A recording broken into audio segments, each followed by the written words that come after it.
Hello everyone, it's Seth, probably better known as Saffron Olive, and it's time for another Instant Deck Tech.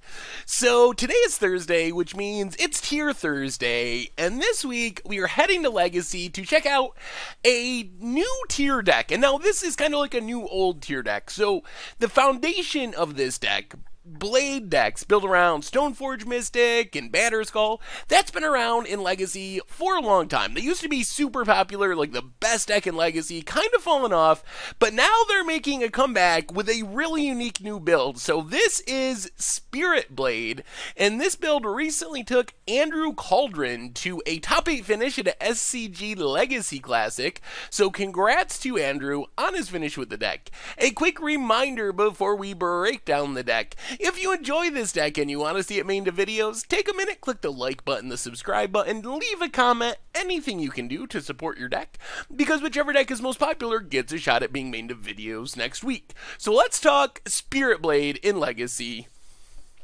And that's not Stoneforge Mystic. Close! Close, Deck Tech 2.0, but no, not quite there. Alright, that's more like it. So, Stoneblade starts off looking a lot like the old Blade decks, like Esper Stoneblade. So, kind of the key package of the deck. And what makes this deck so potentially powerful is the ability to play a Stoneforge Mystic on turn 2, search up an equipment, most likely Batterskull, and then on turn 3, in an uncounterable manner, put the Batterskull into play. So you have a 4/4 Vigilance, Lifelink, etc., etc. On turn 3, if your opponent can kill the Batterskull, you can always just bounce it back to your hand and put it back into play with Stoneforge. So it's really hard to actually kill a Batterskull forever, especially when you got a Stoneforge around. The deck also has a couple of other options, tutor targets for Stoneforge. So you can get a Umezawa's Jitte, which is great in creature matchups. One of the best equipment, probably the best equipment ever printed if you're up against elves or other decks that are just playing a lot of creatures. It triggers on any damage, so your opponent can't just chump block, and then you get these counters where you can pump your creatures and kill your opponent's stuff and gain life. It's just so strong in creature matchups. And then Sword of Fire and Ice has kind of fallen out of favor, but it works really well in this deck because the deck has a lot of evasive creatures, and that's what makes this deck unique. So instead of playing a whole bunch of spells, which is what you normally saw with these old Esper Stoneblade decks, things like Lingering Souls and Counterspell, and just a whole bunch of spells like an Esper control deck with the Stoneforge package, this deck cuts a ton of the spells and instead plays flying creatures that act like spells. And that's kind of the spirit package. So we have Mausoleum Wanderer and Judge's Familiar, kind of force spikes on a stick, plus they're 1/1 flyers, so they can pick up and wear an equipment. It makes a card like Sword of Fire and Ice way better, because if you can consistently hit with a Sword and Fire and Ice, it takes over the game really quick. It kills a creature, it draws you a card, it's just so good.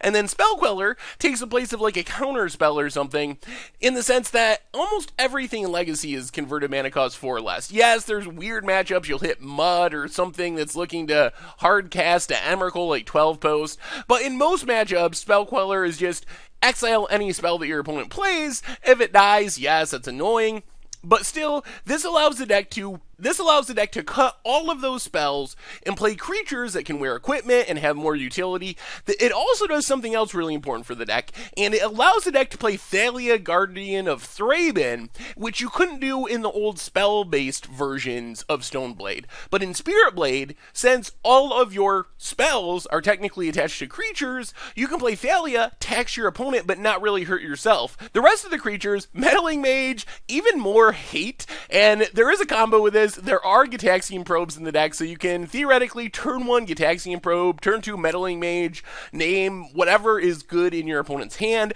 At least Gitaxian Probe with Meddling Mage, make sure you're naming something relevant in the matchup. And then True Name Nemesis is just so good with equipment, because it essentially can't be blocked, it essentially can't be killed, and if it has a Batterskull or a Sword of Fire and Ice on it, it's just going to take over the game in short order.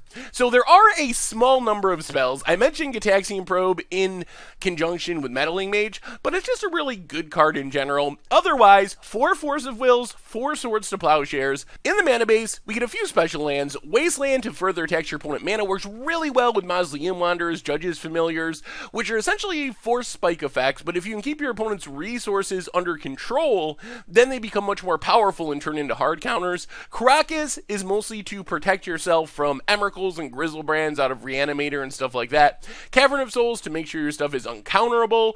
Bunch of fetch lands, some Tundras as duels, and then just some basic lands. As far as the sideboard, we get some really interesting packages. So we get a couple of Planeswalkers in Jace and Gideon you can bring in slower matchups. And then if you want to, you can even Ravages of War away your opponent's lands. And if you have a bunch of spirits and equipment and Batterskulls and Planeswalkers on the battlefield, the game going to 0 lands is probably going to favor you.